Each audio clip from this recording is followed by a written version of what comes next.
We'll be looking at national politics in Nigeria and how well the country has fared since 1999 up until date. Plus, a demand for justice, an ongoing face-off between the Kwabam state government as well as citizen Matthew Kofi O'Connor.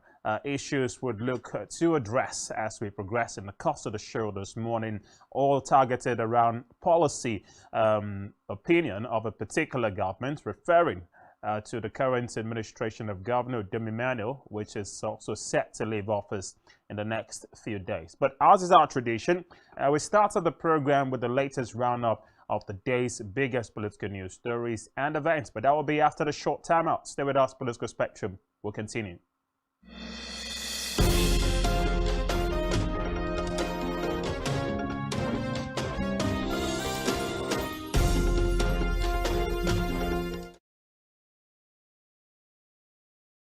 Welcome back, and we begin in the nation's capital, Abuja, where President Muhammadu Buhari has tasked all ministers in his cabinet to continue until May 29, where President-elect Bola Tinubu will be inaugurated as his successor.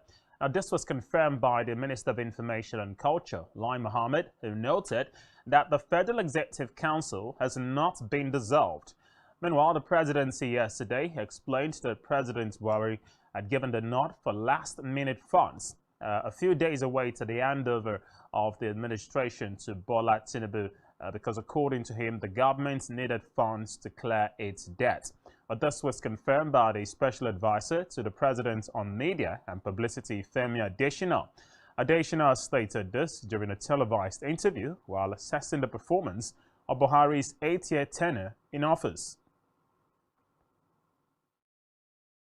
In a related development, two members of the cabinet of the outgoing president, Muhammadu Buhari, yesterday described the establishment of Minister of State's portfolios as unconstitutional. Festus Keyamo, the Minister of State for Labor and Employment, and his counterpart in the State Federal Capital Territory, Mr. Ramatu Aliyu, both described the designation, which they have held for about 4 years, as a constitutional aberration.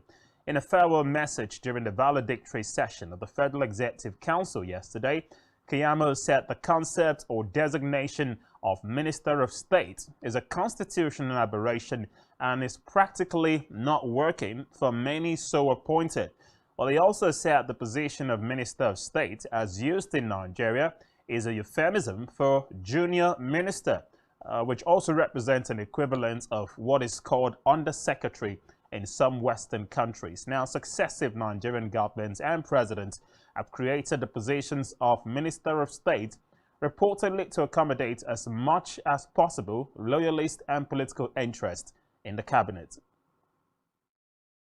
Meanwhile, President Buhari has written to the Senate seeking approval for a request to pay the judgment debt in the sum of $566.754 million. Now, recall that the monies were owed by the federal government through the issuance of promissory notes. Well, the president's letter of request was read at plenary by the Senate President Ahmed Lawan during plenary, just 4 months after 648 cases were brought against the president and other federal government parastatals. Now, the Attorney General of the Federation, who also doubles as Minister of Justice, Abubakar Malami, revealed that Buhari's administration had secured a conviction of 397 terrorism cases, while 7,000 crime and anti-corruption cases had been successfully prosecuted by the government in 8 years. Well, according to the AGF, the secured conviction was out of 3,000 terrorism profile charges, of which 1,500 were filed. And we go to Benue State, where Governor Samuel Atom has dismissed the possibility of defecting to the All Progressives Congress APC after leaving office. Atom, however, vowed to support and also work for the president-elect Bola Tinubu as a People's Democratic Party member. Now, speaking during a televised interview yesterday, the governor said he would continue to ensure equity and justice in Nigeria, adding that he worked for the emergence of a Southern presidency because he wanted equity and justice. And from Benue, we turn our sights to judiciary matters, where the Chief Justice of Nigeria, Ariwola Olukayode, will today inaugurate the newly appointed 39 members of the Election Petition Tribunal. Now, the event will take place in the nation's capital, Abuja. The tribunal members will be sworn in at the main hall of the Supreme Court of Nigeria's complex. While a statement by the Director of Information and Press of the court, Dr. Festus Okande, indicated that the CJN would perform the ceremony by 11 a.m. Well, the new members, of course, are to join other appointed earlier to adjudicate over petitions emanating from the conduct of the 2023 general elections, which were conducted by the Independent National Electoral Commission, INEC. Well, staying with judicial matters, Justice Olubunmi Abike-Fedipe of the Special Offences Court in Ikeja, Lagos, has threatened to declare former Minister of Aviation and spokesperson of the APC, Femi Fani-Kayode, wanted for alleged refusal to appear in his ongoing trial. Well, the Economic and Financial Crimes Commission, EFCC, had instituted a suit against the ex-minister over allegation of procuring execution documents by false pretense and fabricating evidence. Well, it was arraigned on the 12 counts charge, all bordering on falsehood. Well, the anti-graft agency had accused the defendants of forging a report tendered before Justice Daniel Osiago of the Federal High Court sitting in Ikoyi, Lagos, where he's been prosecuted for alleged 4.9 billion naira fraud. However, after his arraignment, the prosecution had commenced trial at the Special Offences Court, having established that he had denied appearance. Now, the court had, of course, adjourned continuation of this particular trial 3 times for alleged absence of the defendant, Fani Kayode, in court. The court subsequently threatened to issue a bench warrant against him if he fails to show up at the next adjourned date.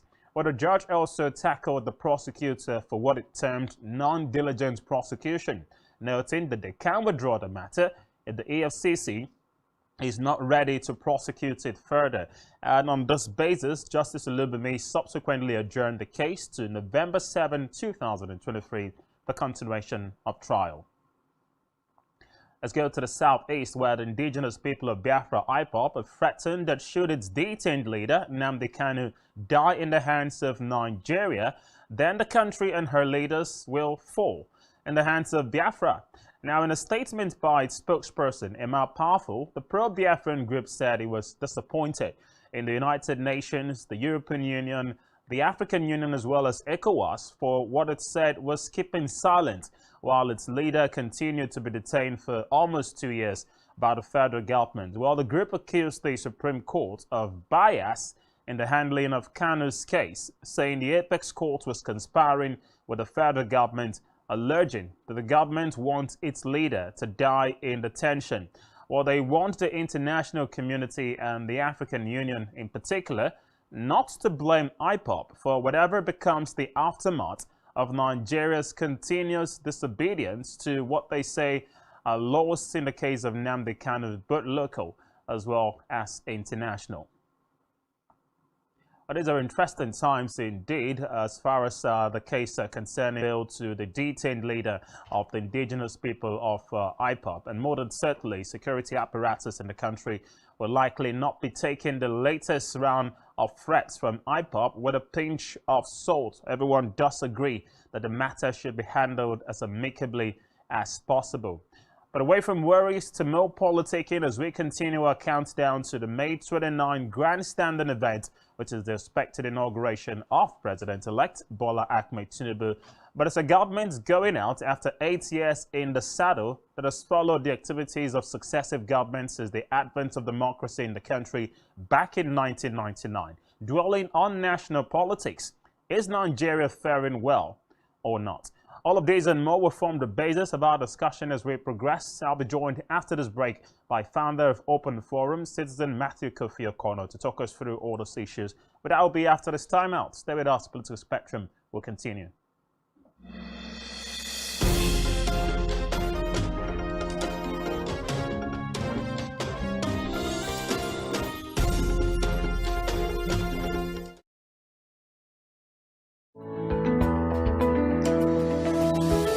Business exists only to meet the needs of the people, but there's an extra advantage if your product and services are pitched on a platform that gives you the added advantage over your competitors. For your desired return on investment and so much more, advertise on Spectrum Television, on StarTime's DTH Channel 421 and on free-to-air with a frequency of 12733. Spectrum Television, broadening your horizon.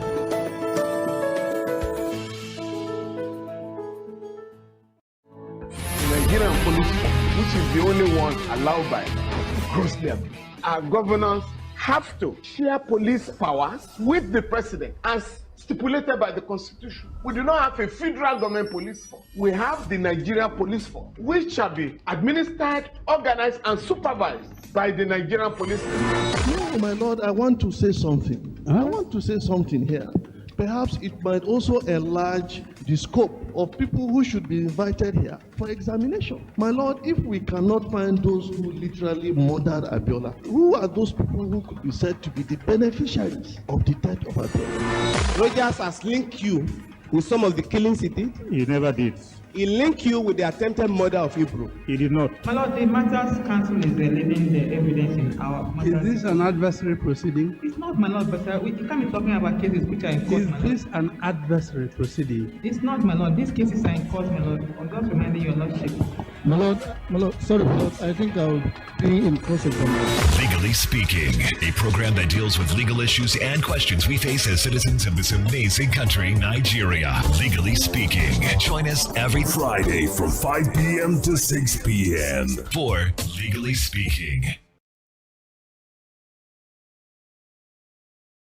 Every society is premised on the quality of relationships forged by its inhabitants. The health of these relationships determines how well people, relationships, organizations thrive and how long they stick together.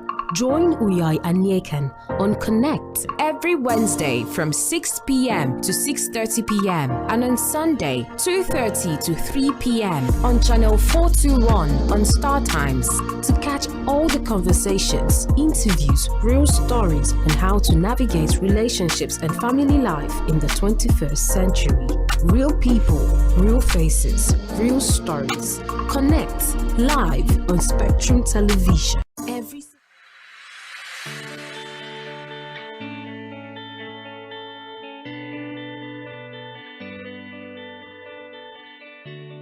Every day, we bring you up-to-date information on topical issues affecting the common Nigerian, from issues on politics, Hello, Nigeria. I remain committed.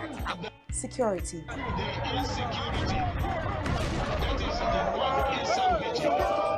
education, health, lifestyle, and so much more.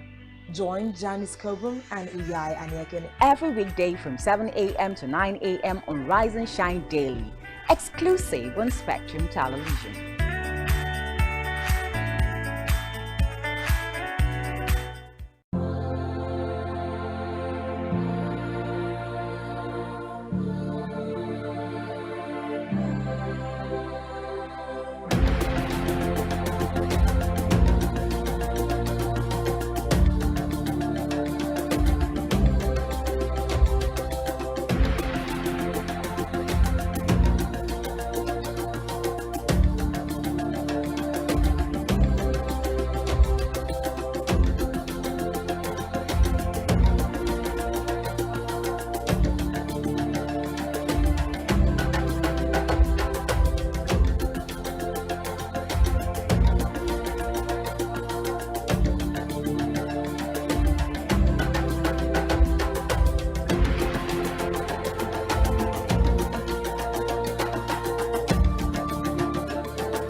Welcome back, and many thanks to stay with us. You're still watching Political Spectrum live on Spectrum Television. You can't always connect with us on StarTimes DTH Channel 421.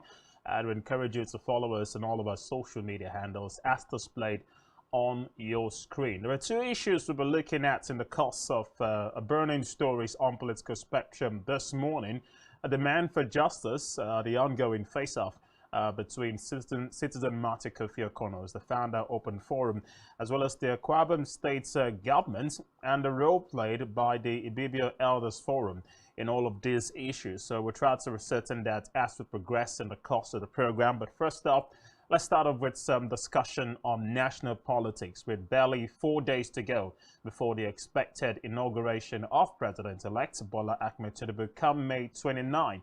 And we'll be asking, since 1999 till date, how well has Nigeria fared? Well, joining us to talk about all of these issues and more is the man himself, Citizen Matthew Kofi Okono, founder Open Forum. He joins me live on Political Spectrum. Very good morning to you. It's a pleasure to have you today. Good morning. Pleasure to be here once again. Thank you very much. Thank you for having me. As well. Yeah. Greetings to fellow citizens and greetings to humanity.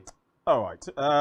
Let's begin, of course, with issues around the national scene. Yeah. It's 4 days to go before the May 29 inauguration, a date that has been reiterated to be sacrosanct by the government and the security agencies in the country, in apparent response to fears and insinuation in some quarters that there are some persons planning or plotting to truncate the activities of that day. Do you have any misgivings whatsoever that, barring a court's pronouncement, any other factor could prevent the likelihood of that ceremony from going ahead?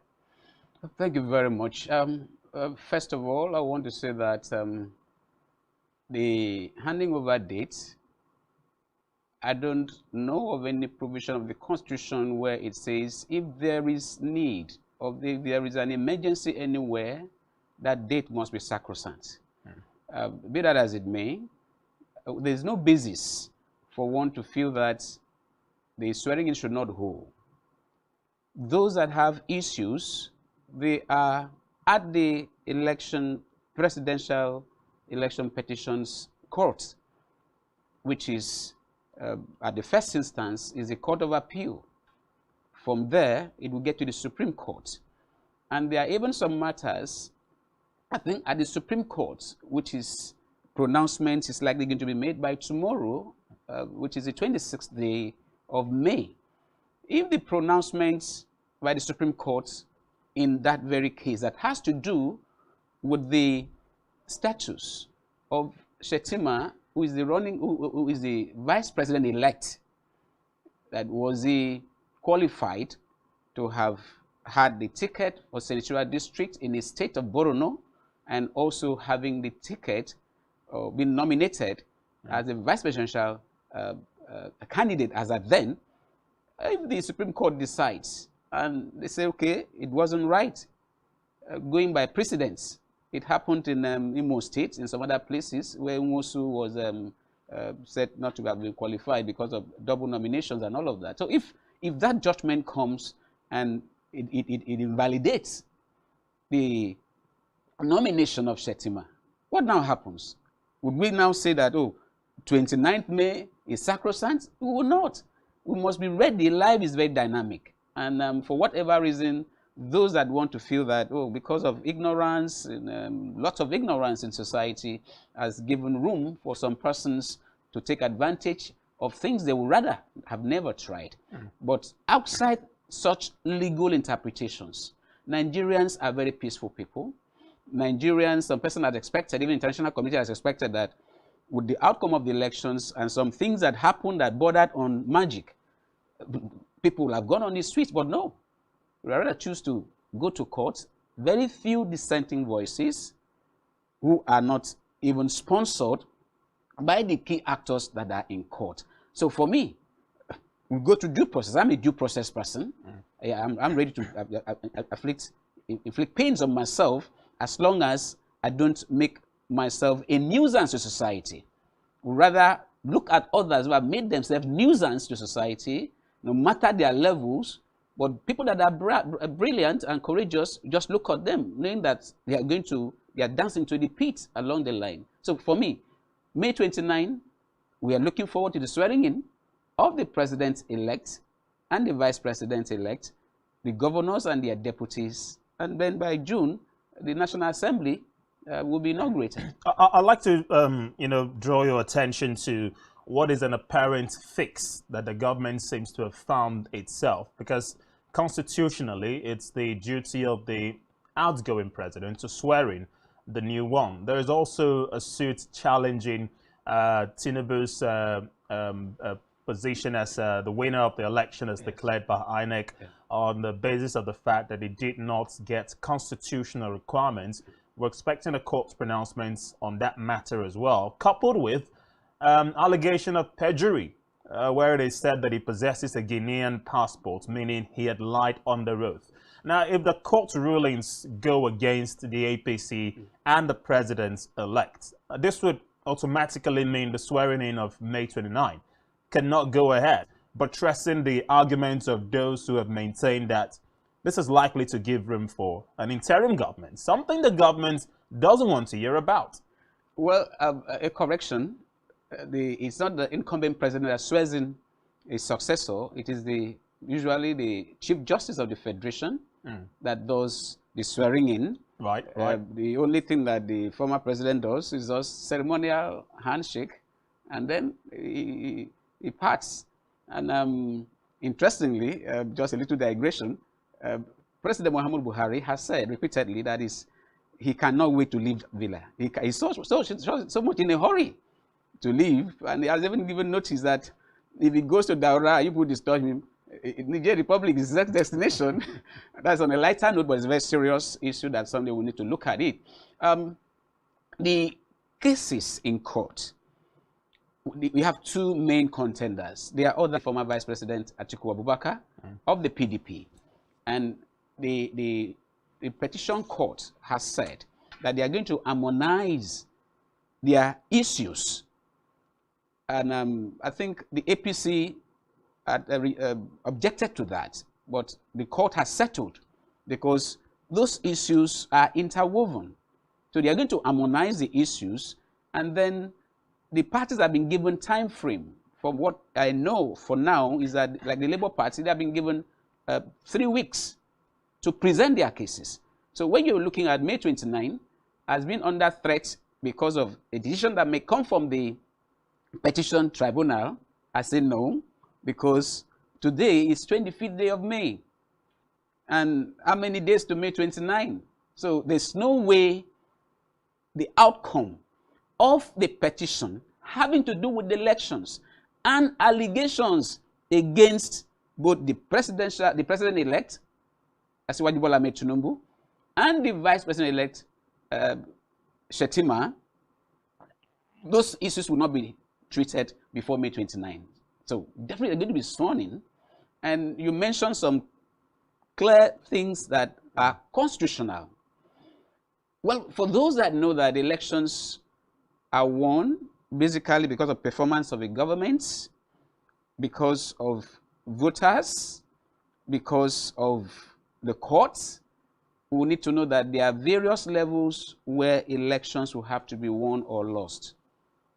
We've been through the entire campaigns or governance, and we saw that a Tinubu campaign, not on the basis of the achievement of his party.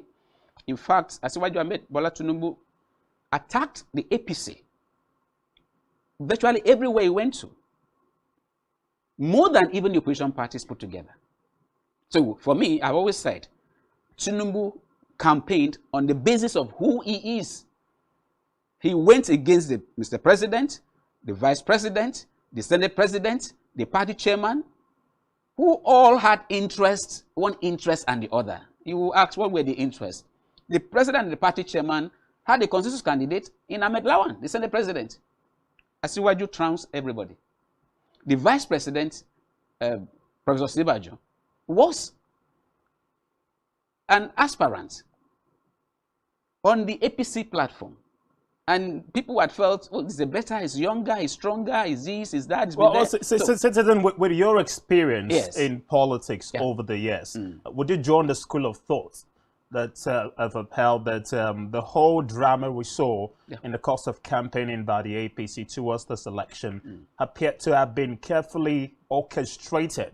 You know, with Tinubu bashing his own party, as you've said, going against the president, or even the president deciding to come up with a consensus candidate of northern extraction.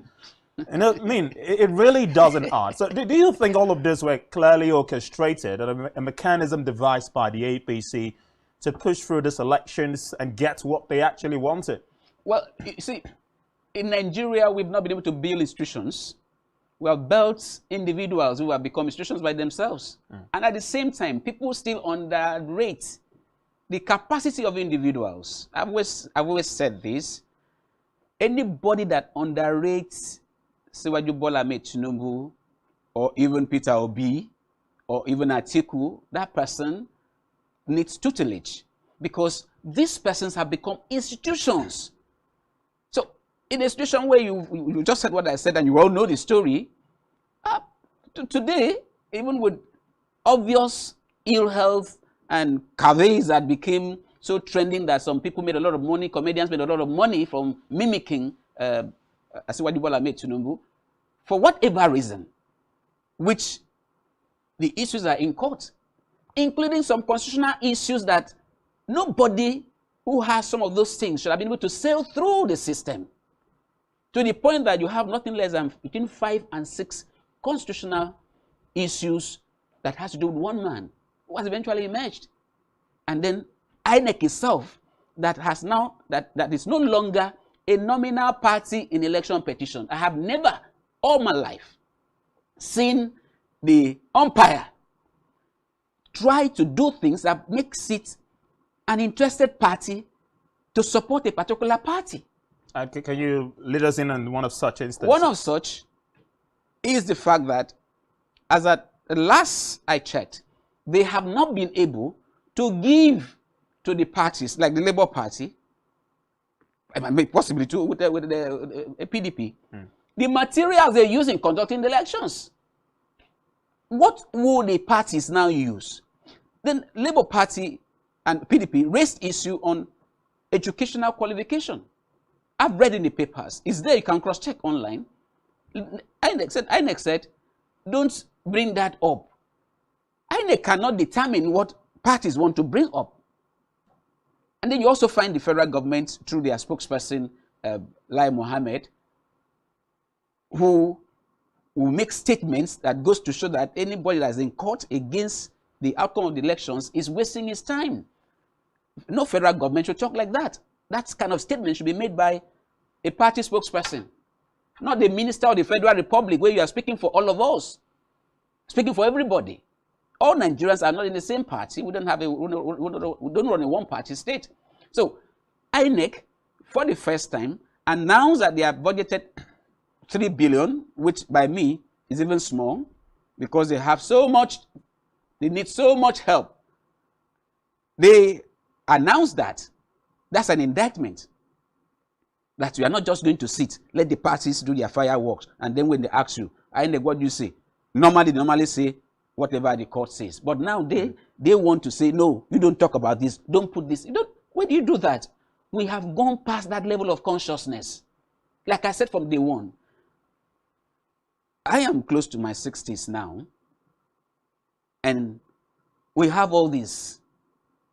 This phone, I can't do much with it. I only do the little that I know how to do it. But my children can do a lot with this. What am I trying to say? Legally, the election was conducted using technology with clear laws that says how the transmission should be done.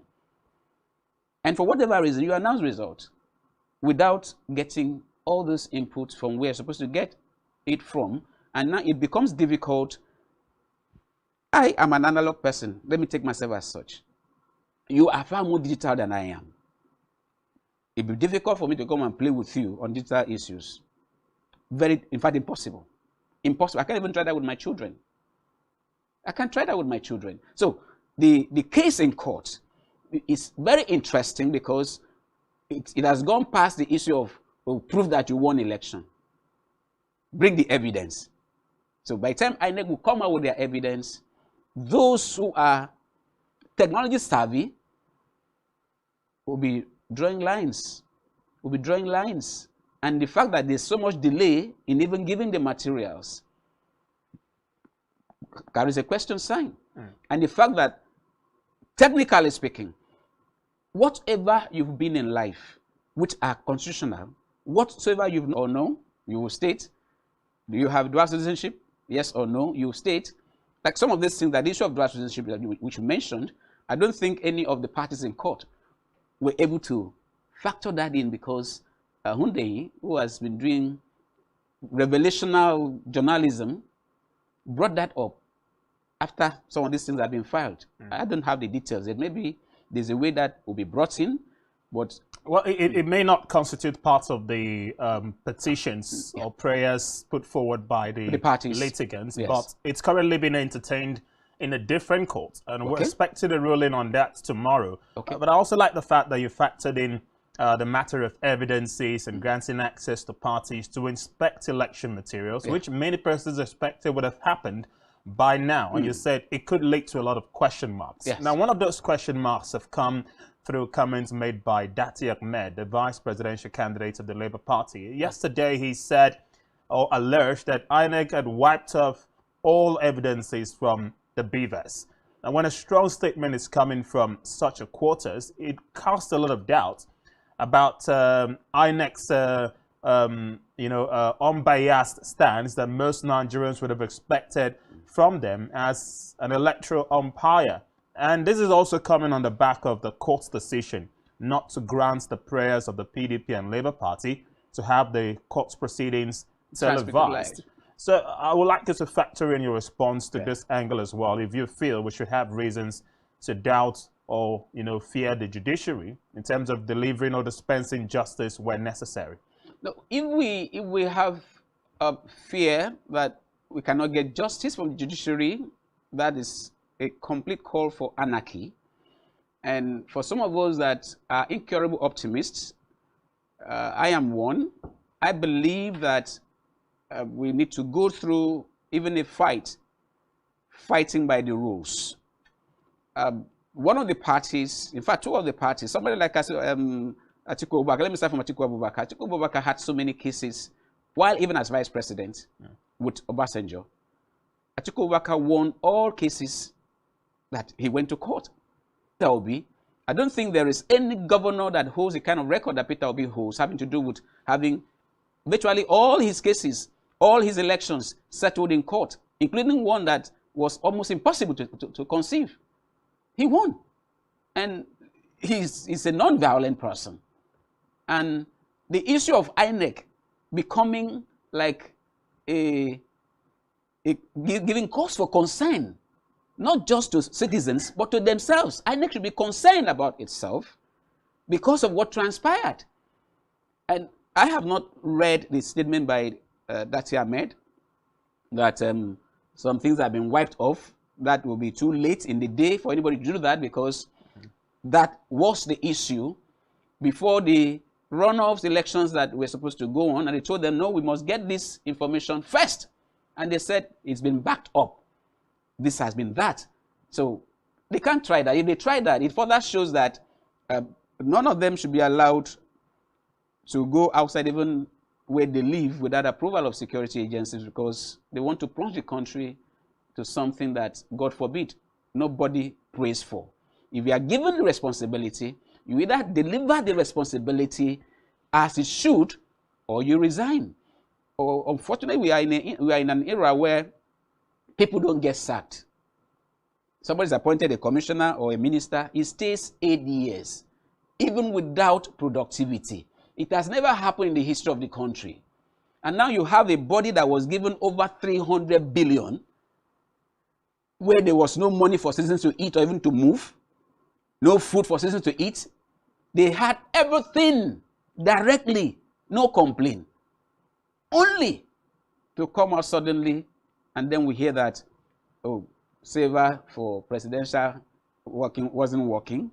Those of National Assembly were working, and they are manufacturers to that very equipment. They come with guarantee, and like I said, I cannot compete on data issues with Raymond Ita. So somebody that does not have what it takes, you want to go and argue with experts, it is going to be a dance drama in the market space. Interestingly, well, hitting the nail on the head now with reference to general national politics in Nigeria between 1999 to date. In that time, there's been 4 presidents and still counting. Would you say there's been some level of political maturity with the way Nigeria has gone about her business, either in governance or electioneering? And there's no better example to look at than the just concluded 2023 elections. The projection was that as the years go by, we would have it better. So it looks like 2003 looked better than 1999. Unfortunately, 2007 had so many question marks. Everyone said it was the worst election under Maurice Iwu, but it's now competing with what we have now, almost 20 years later. Do you think we're getting it better? Are we faring better as a country or not? 23 years since democracy returned to the country, and it's been quite stable. Yes, democracy or civilian rule, I don't think we can define what we are practicing in Nigeria as democracy. Democracy by the street definition is government of the people, for the people, and by the people. That is not what we are having at all.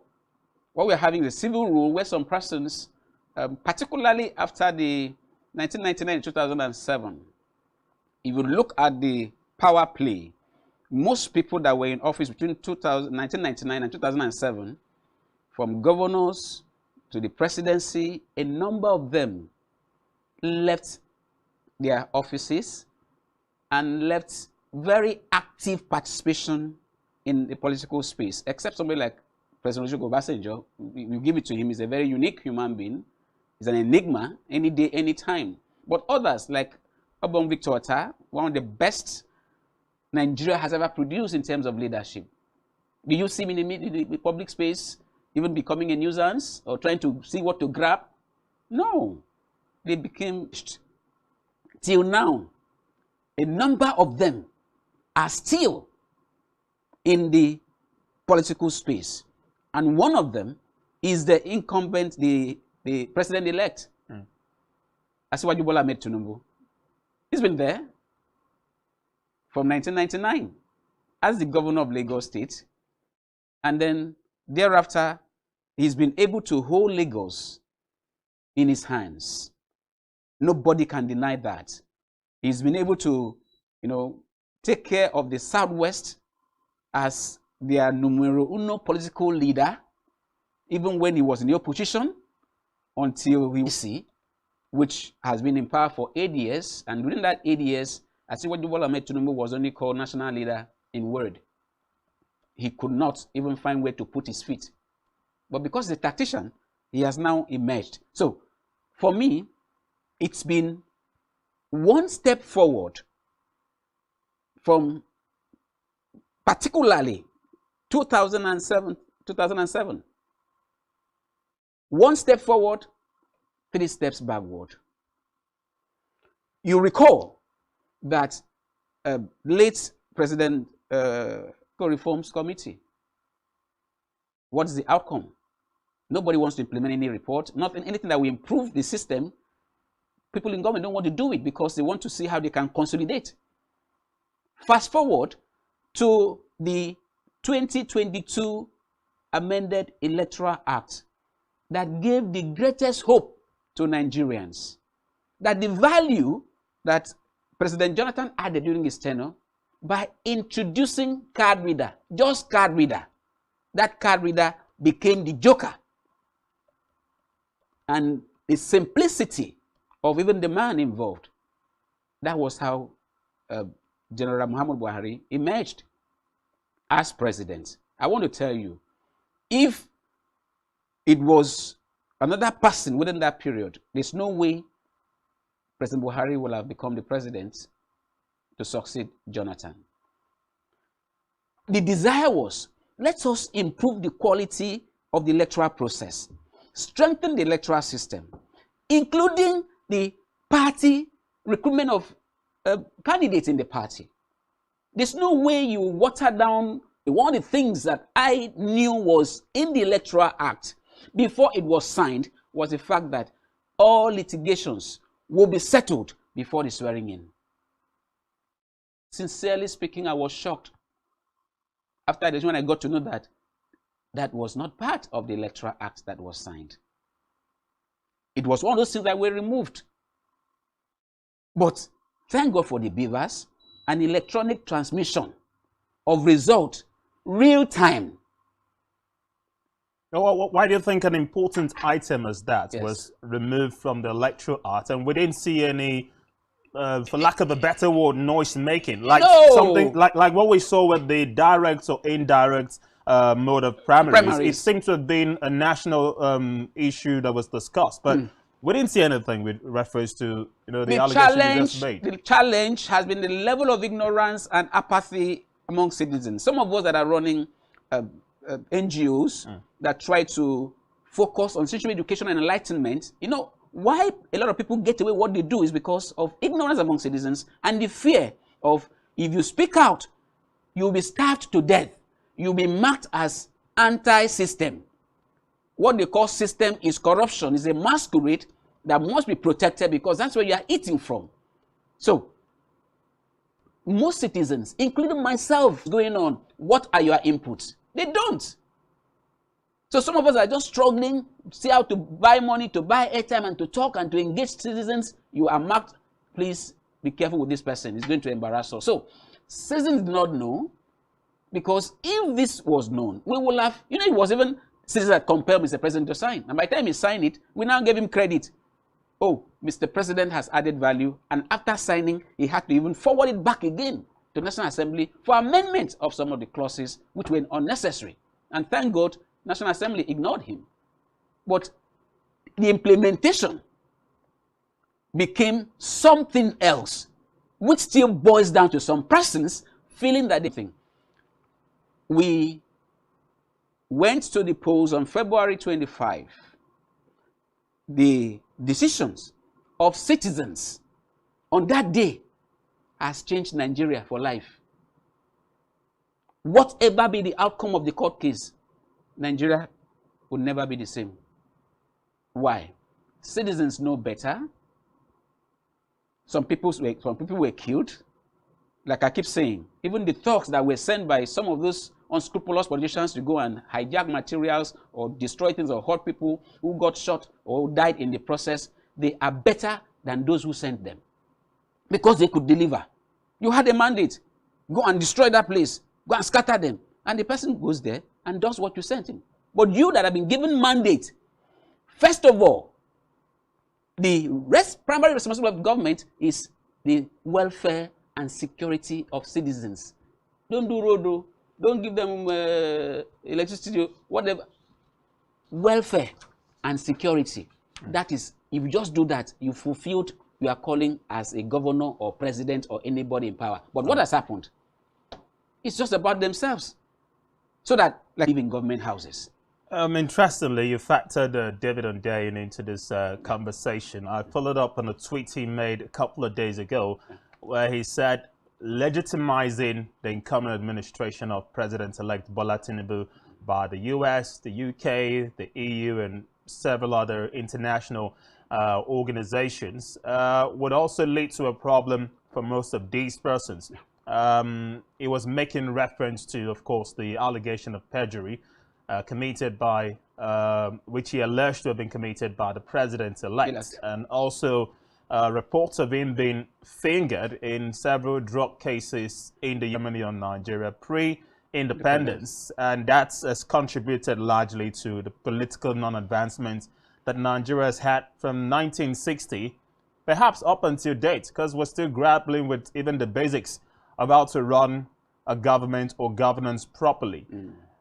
In a short summary, how do you think we can get around all of this? Well, some have said it's a little too late to begin, trying to change the landscape that we have worked with since 1960 up until date. I mean, the only noticeable changes have been switching from a parliamentary system in 1979 to what we have to date, and the different military juntas that have come on board.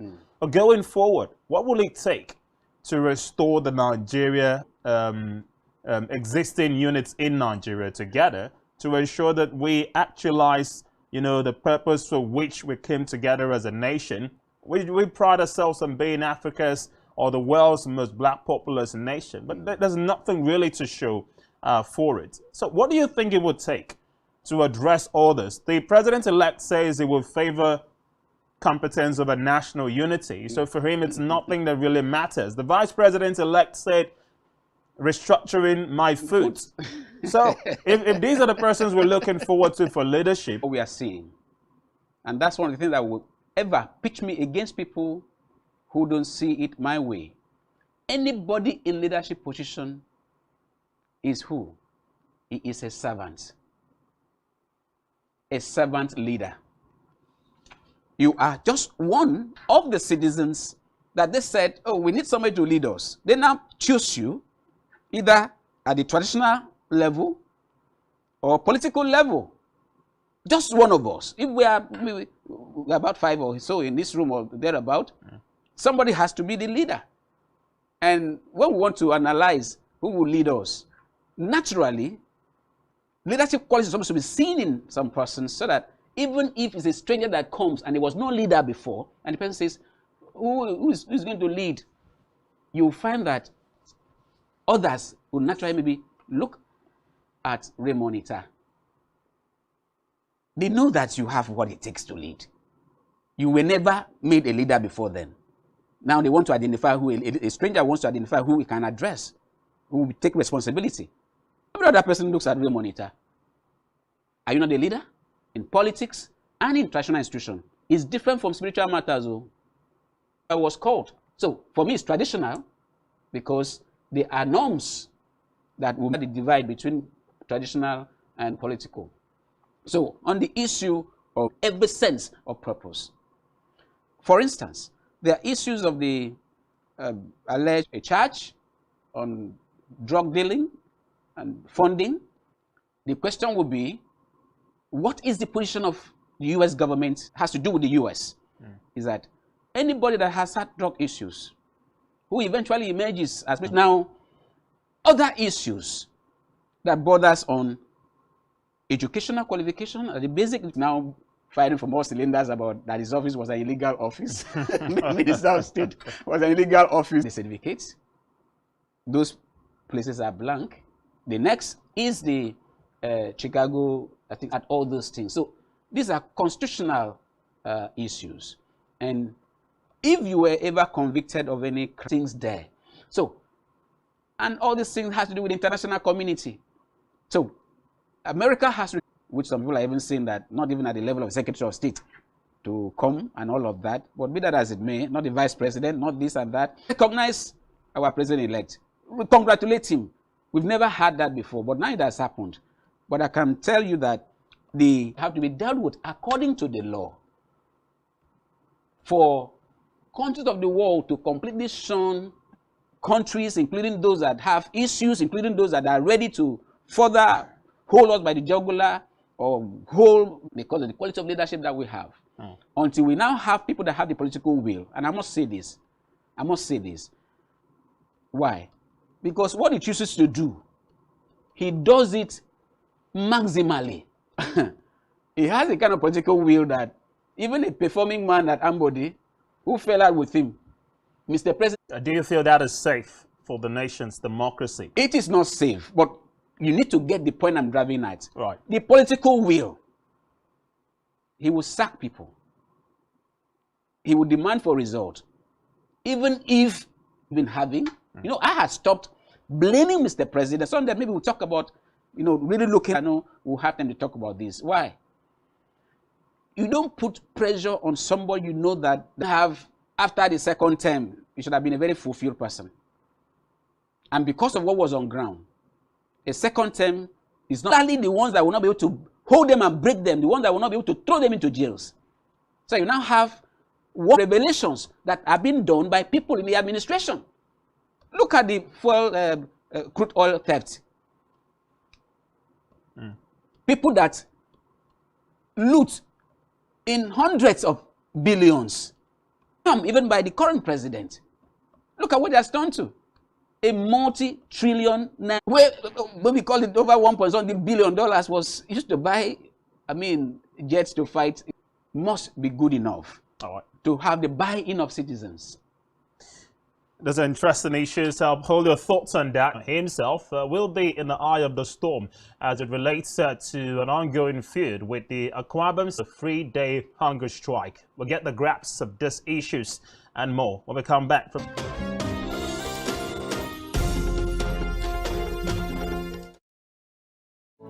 Products and services are pitched on a platform that gives you the added advantage over your competitors. To air with a frequency of 12733. Spectrum Television, broadening your horizon.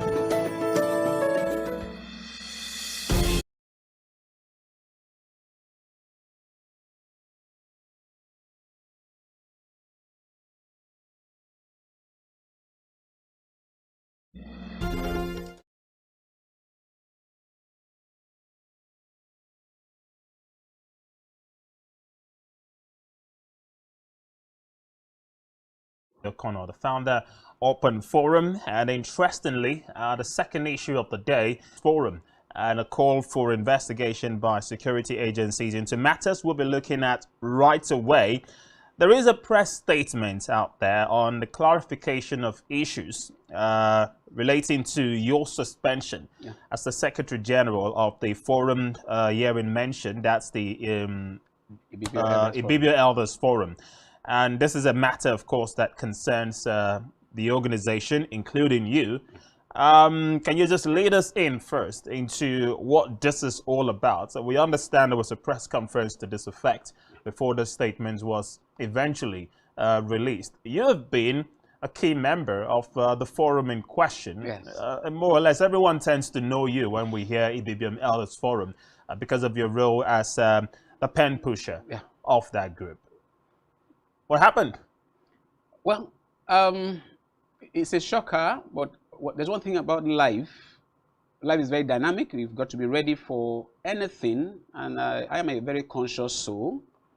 Conscious in the sense that spiritually, God speaks to me. And as a person, I've discovered my calling in life. That's why it becomes very difficult for me to follow the multitude. I have been compelled. People have abused me. People have said so many nasty things to me why I don't want to align, just to make it like they are making it. That, for instance, government is a masquerade. Don't try to unveil government because just be part of it. Government is a secret court. You don't have to do anything they want. You just do pretend and stay there and make whatever. I don't do that. Yes, I am a person by choice and calling, and now a freedom fighter by necessity. Talking about the Elders Forum, the Elders Forum happens to be one of the most revered organizations, sociocultural organizations in the country, in Akwa Ibom State, and among the Ibibios. The only thing that ranks at that level is the Akwa Ibibio, which had been in existence before the Elders Forum. Actually, the Elders Forum came to existence in 1995, also as a child of necessity, just like Ibibio Union of the 1929. Which was a child of necessity because there were issues that gave rise for Ibibio people to say, let's have this so that we can protect ourselves.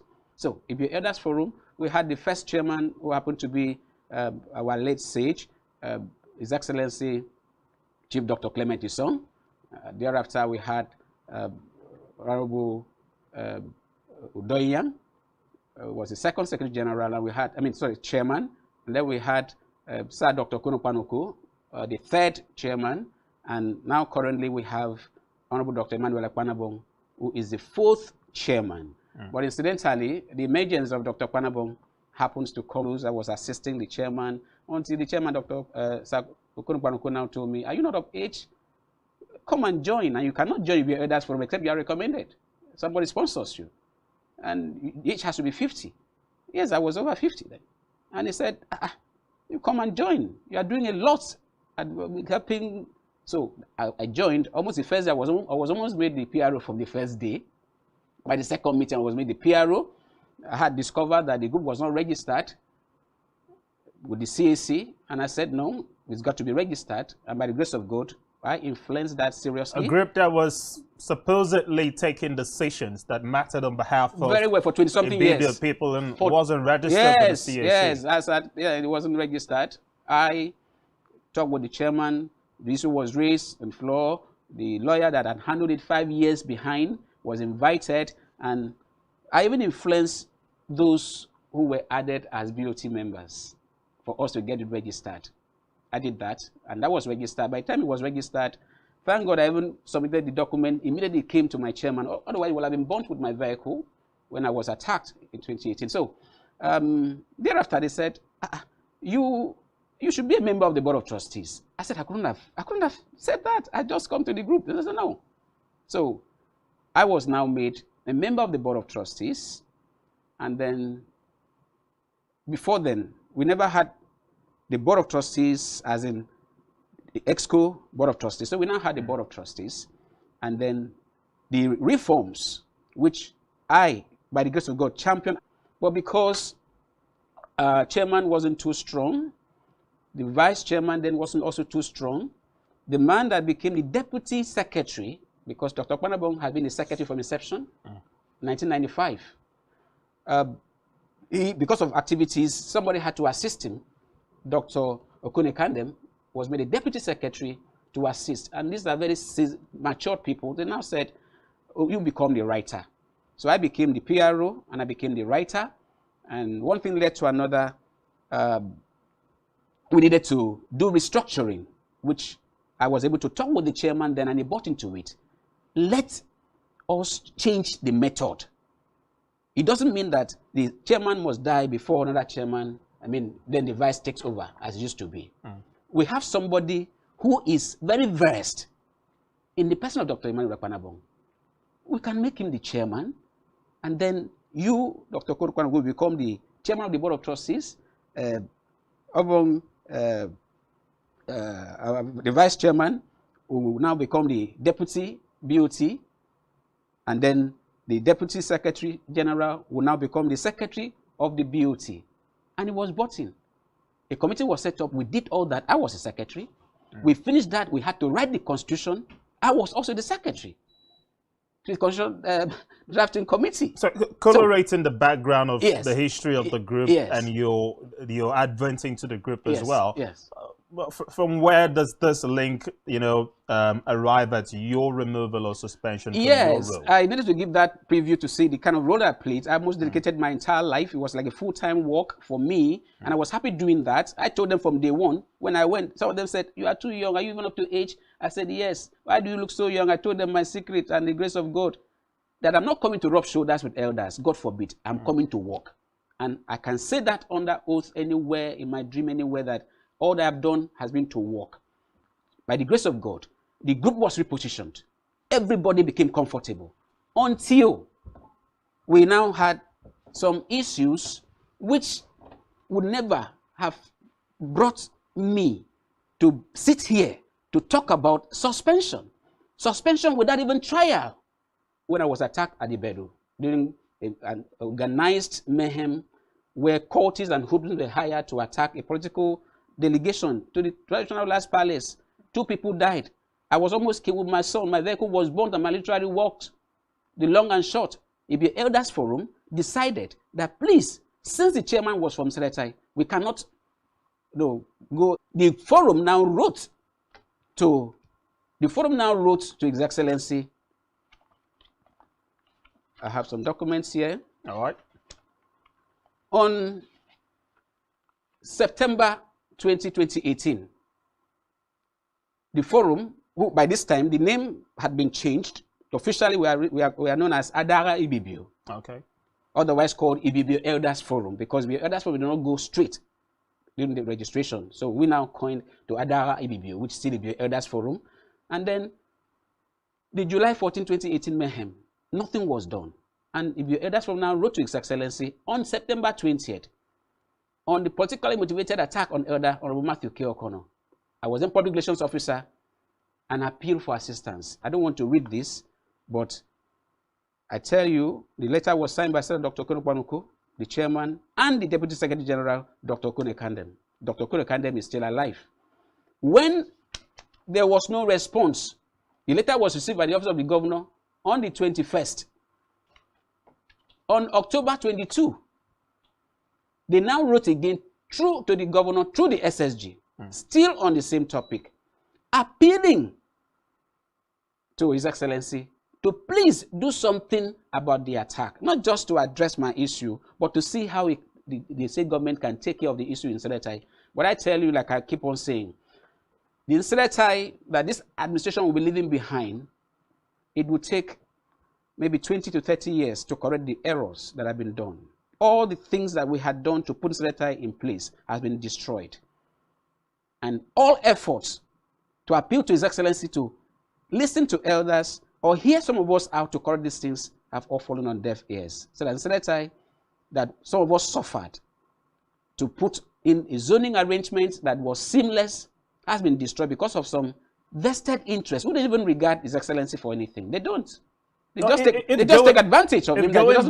Going by your resume and the meritorious years of service you have put into the advancement of this organization, why do you think there are elements who have not allowed you to see success in terms of reaching out to the necessary quarters to address the issue in question? It looks like there are some scores there to be settled. No scores to be settled except what we call hypocrisy, sycophancy, and pretense, which is none of the things that I do.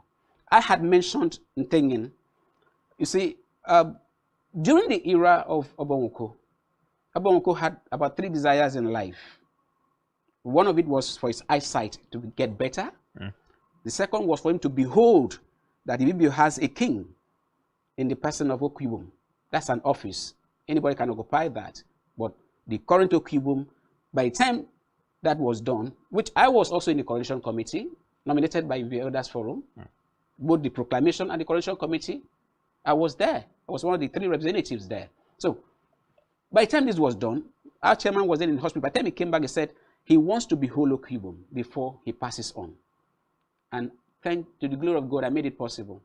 And it was almost an impossible task because of the state of health. But I made Sir Dr. Korokbaroko to meet with Okwibum. And at that meeting, 2 or 3 of the issues that he whispered privately when we finished the presentation was, please, an issue about between the Elders Forum and His Excellency, why they have not been meeting them. All right. Then the attack on me and what I've suffered and the continuous threat on my life and an issue with the government agency which was putting my life, everything about me in jeopardy. Ntenyen, right there and then, said he has taken over all those matters. I shouldn't do anything about them. He's going to handle them. And you think he hasn't handled it? No, I don't think it is real. Another matter was even added that had an issue with the state government where we made private effort, it could not work, and now went to court. Ntenyen called me and Dr. Kpanabong to his office. By this time, we just lost our chairman, Dr. Korokbaroko. We went to a booked appointment. He gave us invitation to go and officially inform him of the death of Sir Dr. Oko. On his own, Ntenyen now told me, you are case with the state government, go to court, get that matter out, let me settle. And now said Ntenyen, let's have arrangements. Normally, before that kind of thing happens, you need to have understanding. He said, no, I am directing you as Okwibum Ibibio to do that. There's nobody, no better person to resolve that matter than him for you. And I said, yes. I said, when you do it, come with a letter with your chairman. Bring the letter to me. I am here with the first letter that was written, signed by Dr. Emmanuel Kpanabong. Then it was still using the status of Secretary General. My lawyer, I told my lawyer said, this is legal matter, you don't talk verbally. Who is going to pay her fees? I said, I will pay whatever will be the outcome of the settlement. This was a letter I wrote to my lawyer. So if in all of this, because we're just trying to manage the limited time here, do you think you went out of hand in terms of the way and manner you went around protesting your suspension from the group and also trying to draw the attention of the world to your plight in reference to your feud with the government by embarking on a 3-day hunger strike? Oh, 7-day hunger strike. 7 days. Yes. Before I even got to that, you know, when you find people run advocacies, it should be based on what they know and what they believe in, or what has affected their lives. If like the Kano Heart Foundation, it was born out of the heart problem that he had, other people, cancer issues and all of that. For me, I am well connected. Wherever I am, my slogan is bloom where you are planted. And if I say yes to anything, consider it done, because I will do it. And if I cannot exceed the expectation, I don't deserve whatever attention you are giving me.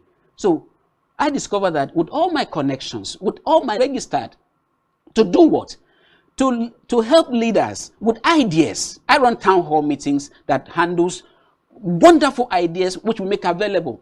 We also look at people, vulnerable people. They don't have to be poor. I have some very rich people who are also vulnerable. Somebody like Food Affairs, the demolition of his outlet in the Kodekpene is under one of the cases that we are handling. And there are others who point of death. But because I am so blessed with energy, enough that I did a World Press Conference where people that have issues now come, mention their issues, because this evil thrive in the midst of darkness. If society knows what is going on in this state, they will rise up. So, in my case, on the 15th of March, I did a World Press Conference where 10 cases were brought to the fore. One of them was mine. After the World Press Conference, Dr. Kwanabong now sent a message to me that Okibum had reported me to him, that he cannot handle it. He's going to set up a committee. I was so happy. Why? What did I appeal at that press conference? I said, Okibum took my case out of court, but nothing was done in 4 years. That was since 2019. And I obeyed. I never disobeyed. If I had disobeyed, that's where I would have had problem. So the committee that was set up now became what I call a bullying and lynching committee. They saw the evidence. They saw this. This was the second letter written by March, which by this time the case had been removed from court, and it is all here.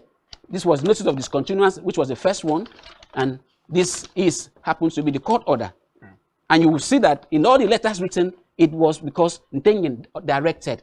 If I had disobeyed Ntengen, what would have been classified as? But when we met with the committee, a 6-man committee, I presented letters from my lawyer demanding her fees after 2 years.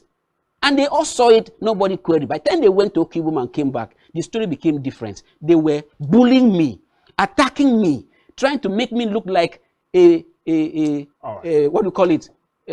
I have made somebody a victim, whereas I'm the aggressor. Okay, so we're just going to have to pause it, the conversation there, because we're wrapping up or running out of time. Wow. It's a matter of what revisiting, of course. It looks more like a case of a witch doctor who hasn't found the cure for his own personal ailments. Yes. But in just 10 seconds, yes, how far are you ready to go with all of this till you get what you want? Well, I have done 7 days, 0 food, hunger strike from 8 to 14 successfully, and some victims were there with me throughout, and then we did what we call the Akwa Ibom March for Justice. I am only asking for justice. I'll be the last person that I'll be stampeded or intimidated to accept that I am an aggressor, that I am disrespectful, like what the Elders Forum wrote and read by Dr. Kwanabong and some persons who they said they're under the Elders Forum, which I said to myself that it cannot be the Elders Forum that I know. They have painted me as having committed treason and sedition. That I don't respect. Please, let me just say this. I'd just like you to, all right, just my appeal is to His Excellency that he should please, before his exit, look into my appeal. I sat on Barracks Road. His Excellency saw me about at least on 4 occasions when he passed. At one point, I even lifted the banner. I was shouting, "Send me Mio, send me Mio, send me Mio. Look at me here." And it's my in-law. My wife's my wife, man. For God's sake. On that, because we're just out of time. But it's been an engaging conversation. Citizen Matthew Kofi O'Connor, thank you very much indeed for obliging us your time on the broadcast today. I thank you. My calling is that government should investigate. I mean, all right. That certainly will be done. We don't want to further up on the conversation. Now we have to give room now for Blind and Nukem, who's coming up next with the latest from the world of business. But join us again tomorrow for another edition of Political Spectrum. Thanks for joining us. I'm Raymond Ita. Enjoy the rest of your day.